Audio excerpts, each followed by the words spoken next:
À tel point que Sayyidina Muhyiddin donnera un autre exemple qui est très significatif pour illustrer tout ça. Il dira par exemple que vous savez qu'au point de vue légal, quand le mari a eu des rapports sexuels avec sa femme, il doit se laver, il doit procéder à la grande ablution.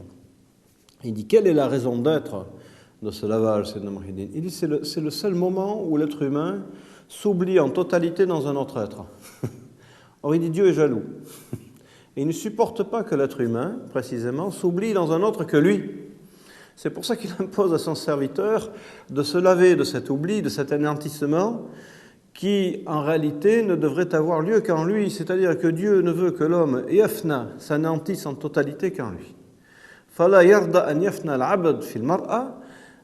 Il ne tolère pas, finalement, d'une certaine manière, que le serviteur s'oublie dans son alter ego qu'est la femme, et vice-versa d'ailleurs. Et c'est pour ça qu'il leur impose à tous deux de se laver de cet oubli, pour qu'ils sachent bien qu'il n'est d'anéantissement toléré qu'en lui. Bon, alors c'est un petit peu des conceptions, évidemment, qui sortent de l'ordinaire, mais c'est pour vous montrer jusqu'où va, dans l'esprit de quelqu'un comme Sayyidina Muhyiddin, et il n'est pas le seul à cet égard, la comparaison entre l'amour divin et l'amour humain. Et il y a un autre hadith qui est tout à fait propice à la réflexion en la matière, c'est quand Sayyida Aïcha disait كان القرآن ينزل والنبي في حجري.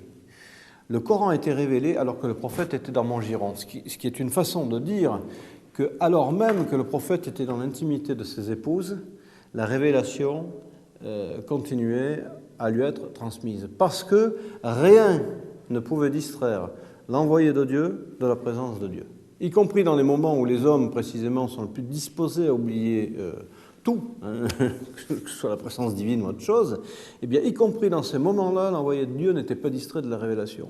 Donc, quand des gens comme Sayyidina Muhyiddin, à travers des textes comme ça, établissent des parallèles entre l'amour humain et l'amour divin, il faut savoir que même dans la tradition, on retrouve des fondements à ce parallèle.